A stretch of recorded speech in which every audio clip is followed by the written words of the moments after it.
right between the pawn and store, but before we get into it, I sincerely want to thank the episode sponsor, Precious Elements 1 on TikTok. Precious Elements Jewelry and Coin is located at 4980 South Alma School Road in Chandler, Arizona. They're in Suite 47. They're your one-stop shop for high-end jewelry items, customization, numismatic gold and silver coins, kind of like what I do. They're a terrific jewelry store and coin store, and they make great content on social media. Again, that's Precious Elements 1 on TikTok.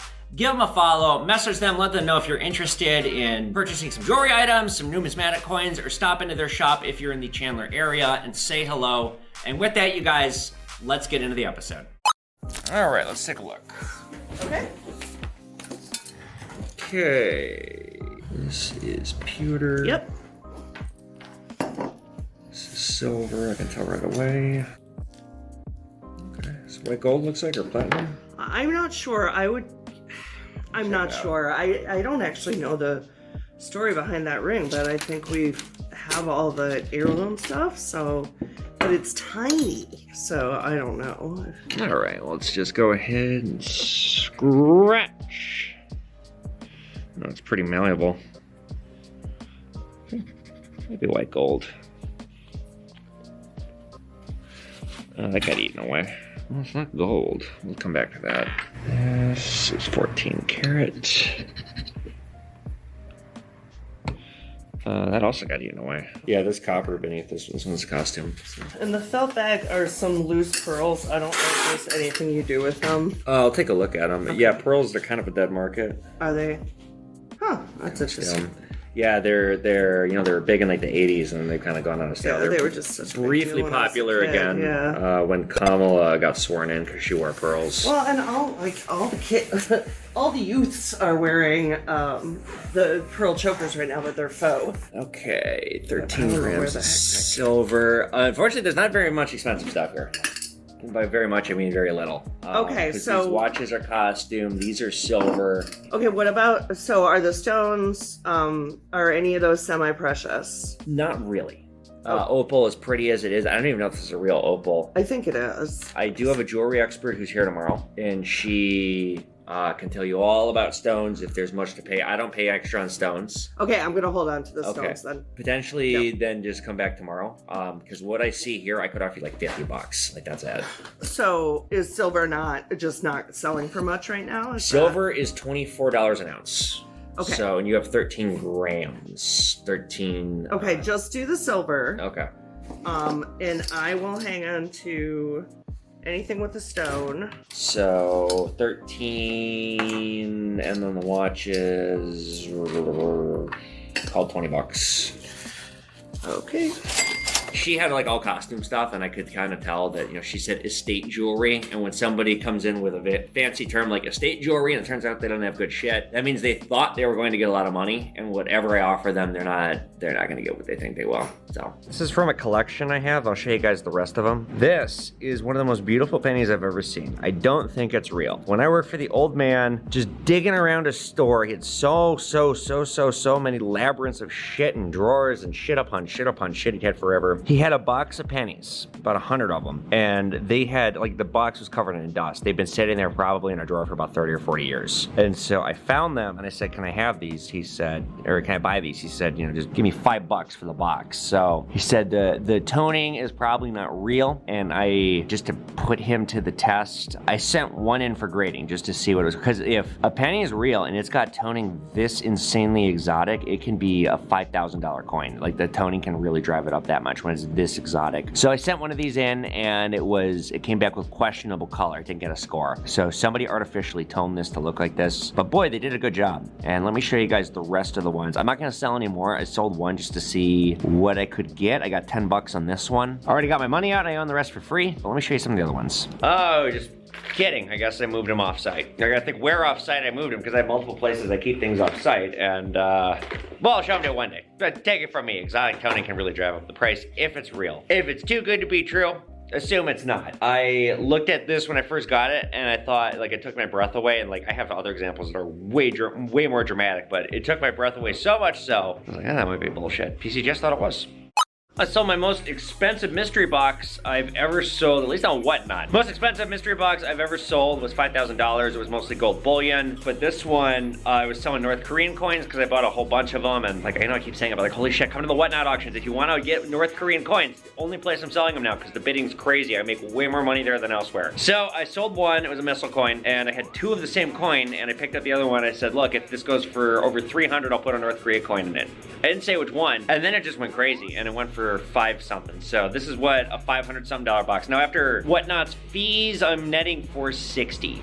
But here's what $460 bought this person. All of this. So we'll start over here. They're getting 5 uncirculated 5-1 notes in serialized order. They want a lot of North Korean stuff. So this is from my news station. I got a bunch of these in the back. I bought these like 2 years ago. Zimbabwe hyperinflation set, a bunch of Boomer Kennedys. I think this is from the Nazi games from 36. One man limited bar. By the way, you guys, I still have these. I have a shit ton of these. I like, for some reason, I don't sell a whole lot of these. And I, like, you can see under the case here, I have like 30 of them. They're all numbered and serialized. Okay. Boomer 1 ouncer, 1891 seated Liberty. I think silver coin from Portugal. It might not be, from 31. Some junk silver, a silver eagle, Pawn Man Mini with American flag bar, piece of note geld, more North Korea currency. The Yin Yang twins signed. I've had this since I was, I don't think this is real. I think this is forged. I don't know, but I found this in my parents' attic when I was visiting them, and I was like, oh, I'm gonna just take this home for a mystery box. So this, some specimen notes. No, we'll talk about specimen notes in a moment. Some Cuban currency, North Korean stamp, more, just like lots of North Korean currency. And then I randomly have a photo of Mao. So this is from like an old cigarette box or something like that. Here's the North Korea coin they're getting. They're getting a missile coin. These are like the most sought after of the coins. I'm factoring this at 200, and that's cheaper than what the other one sold for. 2 Boomer boxes, some Afghan currency, some more serialized North Korean currency, sealed Pokemon from Japan, and signed copies of Wolf in the Jungle and Ubird, and then my Pawn Man coloring book. So $500 right here, and then they bought a couple other items too. You can buy my mystery boxes on Whatnot. I'm selling them now every auction. You can also message me. I will build one for you. The amount of money you spend is correlating to what you're gonna get. Satisfaction guaranteed. If you don't like it, mail it back to me, and I'll send you a new one, or I'll just give you a refund. I've sold over 500. I've only had one issue. Person didn't like it, sent it back, I built them a new one, they loved it. Not a scam. I know it sounds like one, and I know me saying it's not a scam makes it sound even more like a scam. Which is not a scam. I gotta get this in while I can. I'm getting nail polish remover tomorrow, because these, off topic, as much as I love antagonizing all the fucking bigots in my audience, because there's a lot of them, I love that this is pissing people off so much, but like, look how bad it's coming off. It's only been like 2 weeks, so I'm gonna just, it's like ruining my hands for shots. Like, you know, TikTok's not drinking alcohol. Because with me, you gotta clarify when you say shots. It's not a needle. I'm not into junk yet. God, if I'm on heroin, you guys will, that one I won't be able to hide. You guys will be able to tell that. The drinking I can hide, but not the junk. You know what? You know what? Guess what, gang? We're not going to talk about specimens. I'm going to do a whole Pawn Man episode on it, because it's very, very interesting. We'll talk about other anti-counterfeiting measures that different banks do. Okay, table that. Buy a fucking mystery box. It helps me. We got some more artwork coming in from Jose Trujillo. I want to show you guys what I got. We're having Jose on the program in about 2 months. I'm just giving myself a little more time to buy more of his art. We'll talk all about him, why I'm buying so much of his art. There's a goddamn reason for it, and yeah, just stay tuned. I'm going to reveal all of it when I do the interview with him late March, but let me just quickly show you some of the artwork I got from him. Oh, beautiful. That is gorgeous. Oh, sweet. Look at that. Oh, wow. Oh, that is so pretty. He's so talented. Great success, except in Ukraine. We shit the bed.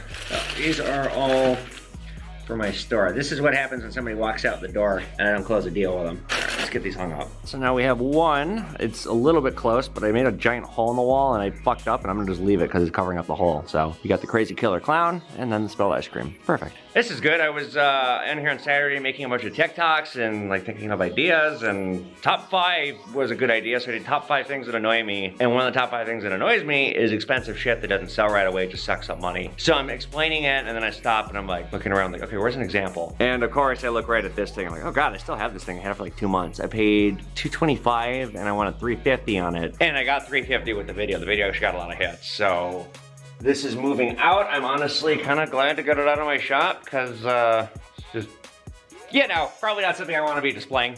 So off it goes, but this was a really interesting piece of history, and it was cool to explain. He's a creepy old man in a windowless van who wants to babysit the con artist can.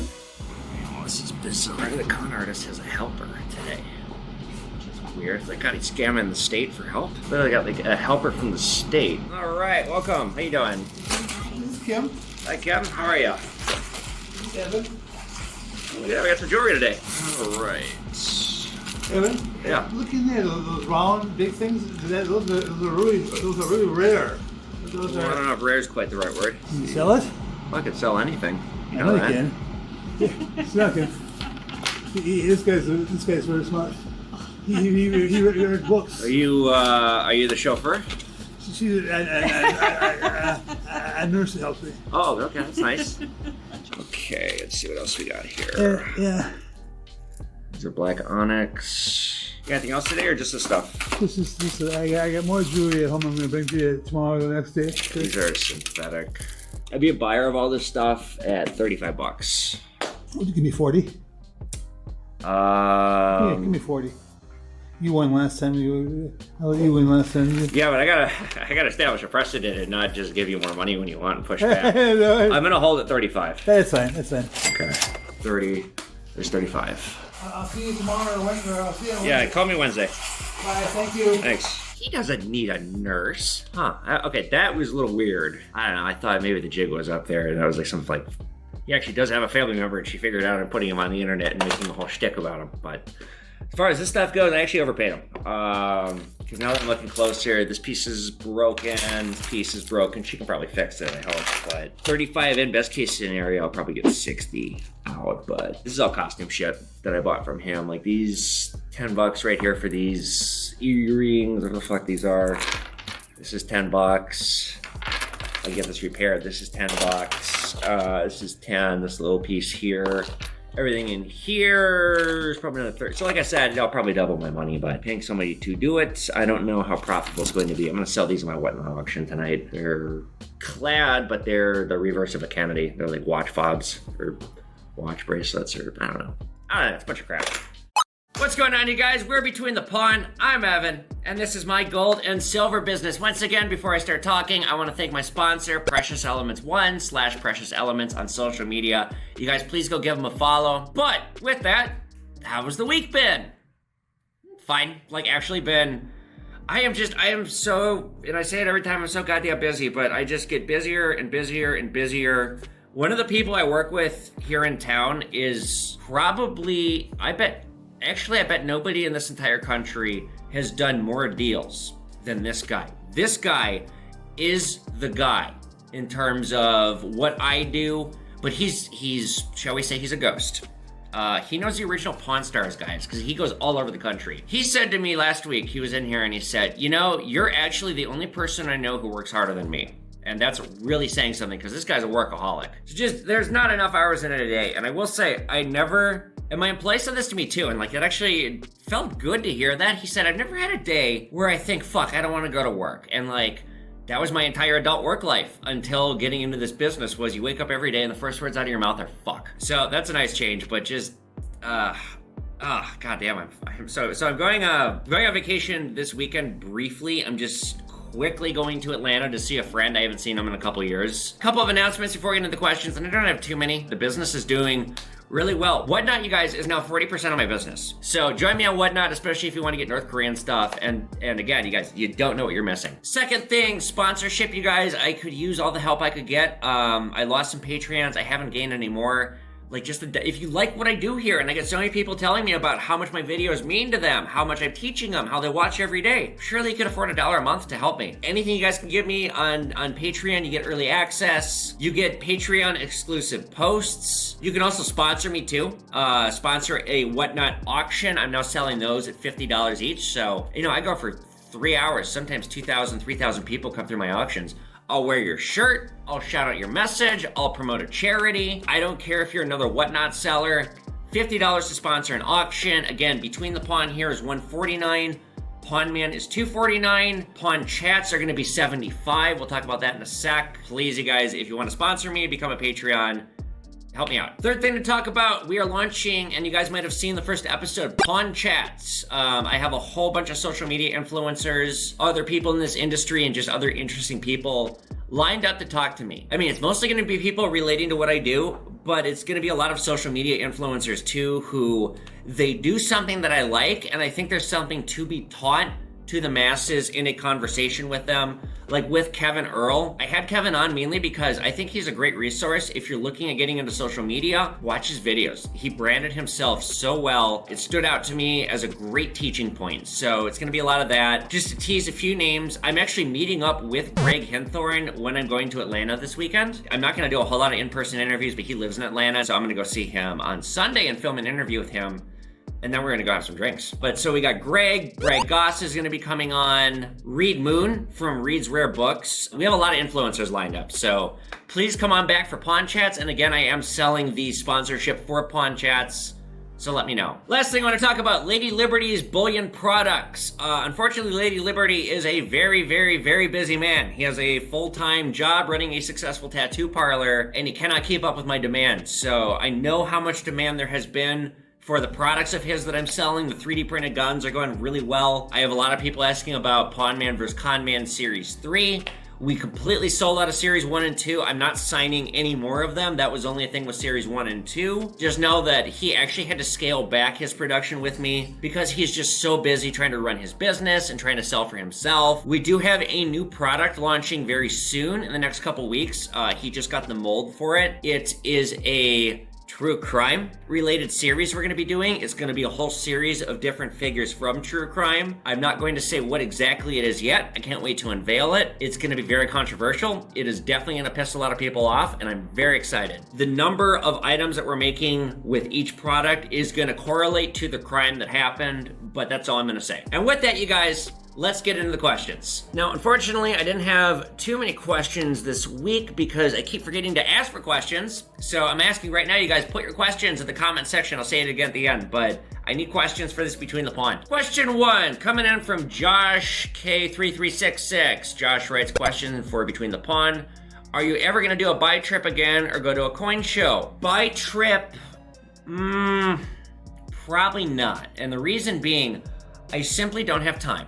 And it does not financially make any sense for me to do that. When I did those 2 buy trip episodes, I was still setting this shop up. I had just opened the store. I was getting like no walk-in traffic. I didn't get any walk-in traffic in here until like 2 months after opening the store. In fact, I was afraid it was gonna go out of business. So I rented a hotel room. It was a big expense, and I basically broke even, and I worked kind of hard for 2 days. I got some okay content. I actually don't think it's very great. If you guys want to go see that content, it's filmed that almost 2 years ago, but I wasn't pleased with the content, and I wasn't pleased with the amount of money I made. Not terribly incentivized to do that. As far as the coin show goes, at one point I was invited to be a keynote speaker at a coin show this fall, and apparently another social media influencer was who invited me because he was working with this show, and I don't know what the fuck happened. Apparently this coin show has not been communicating with this other influencer. If I'm invited to one as a speaker and they want to pay my expenses, as in fly me out, put me up in a hotel, like they don't have to wipe my ass and pay for all my meals, but if they're going to pay for me to take the time to go out there and do it and give me a platform to film and talk and like promote myself, then yes, absolutely, then I'll do it. But as far as me going, competing with everyone else goes, I don't want to do that because that's not how my business works. But if I'm invited and it's all expense paid, then I would do it, and if I could film. Question 2, coming in from Tesla120, wants me to read a story from my Uber book. You know what? I don't want to read a story. Instead, so if you get the special edition, this is book 1 and 2 put together with about 24 stories I cut out of the other books because they're either too offensive or just like, there's like too much going on. But in this case, I put everything in here. There's pictures from me, like, you know, fucking around during rides, different stuff from my life. And there's also the best passenger quotes because I kept in my diary, sometimes it'd just be a quote. And I never did anything with the quotes in either book. So I thought, well, fuck, I got all these quotes. So I'm gonna read you guys all the quotes. Fuck bitches, get money. You know what I'm saying, bro? It's all about fuck bitches, give money. Passenger said this to me 12 times in a 5-minute trip. Wait, are you British? That's so sexy. This woman was so drunk. She imagined that I was British. I don't sound British. I talk like this, that was it. This fucking drunk ass just thought I was British and I just didn't correct her. And I didn't even fall into start doing a fake British accent. I simply just kept talking the way that I was, and she fucking thought I was British because she was so hammered. Got any coke?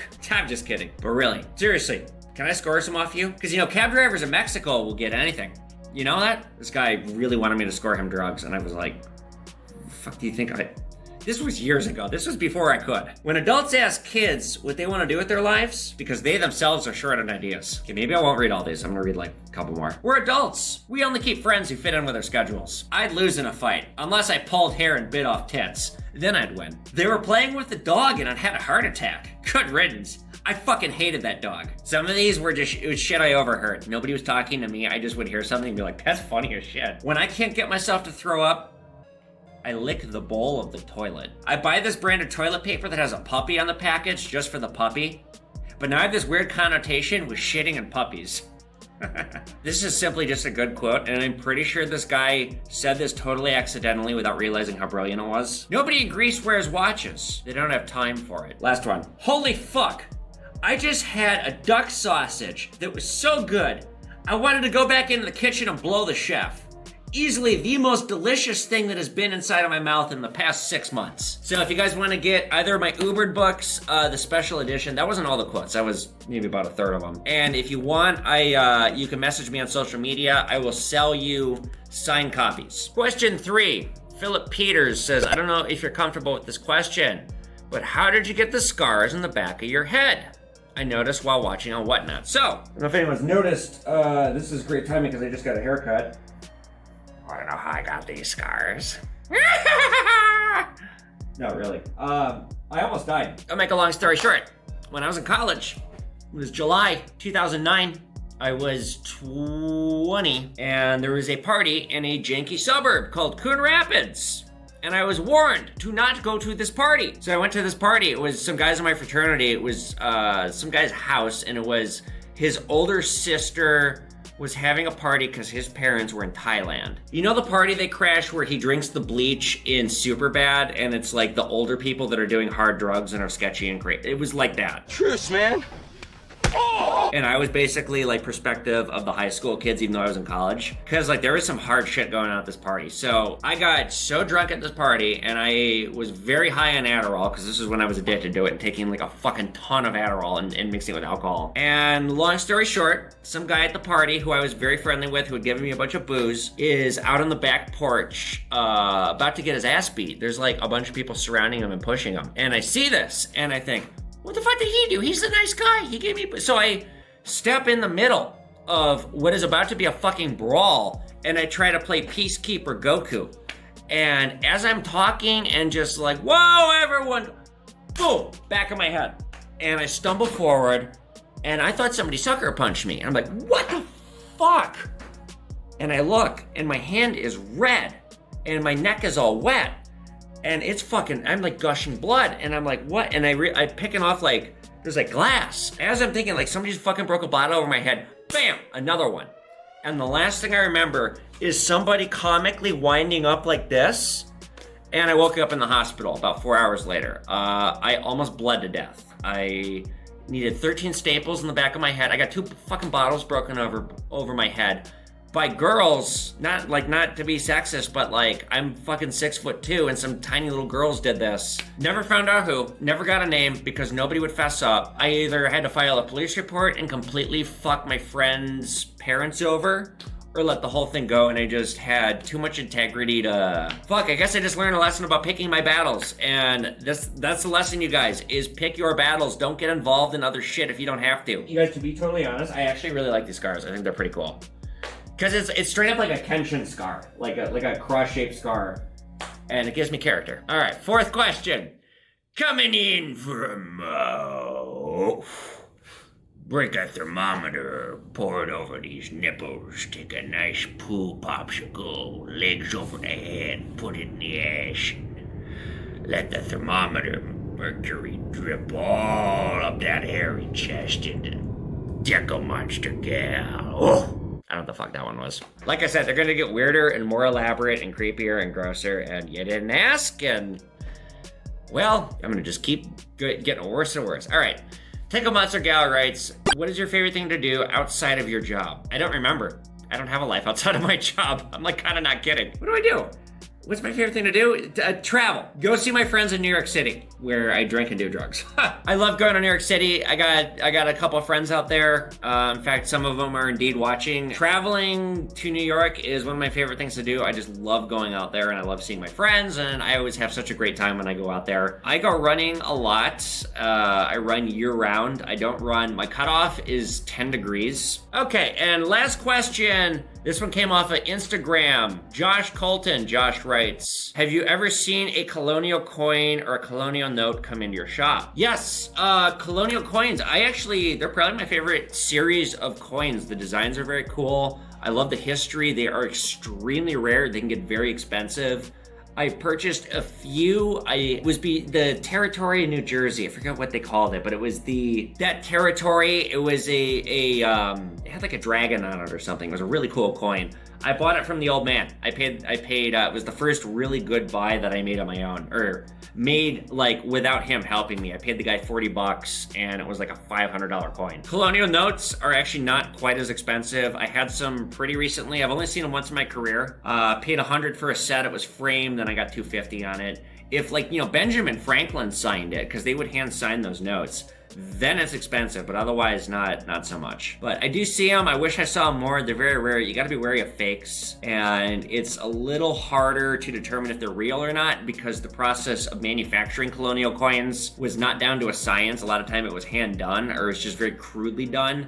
So a fake is a little harder to detect. And boy, you get fucking burned on a colonial coin, something fierce.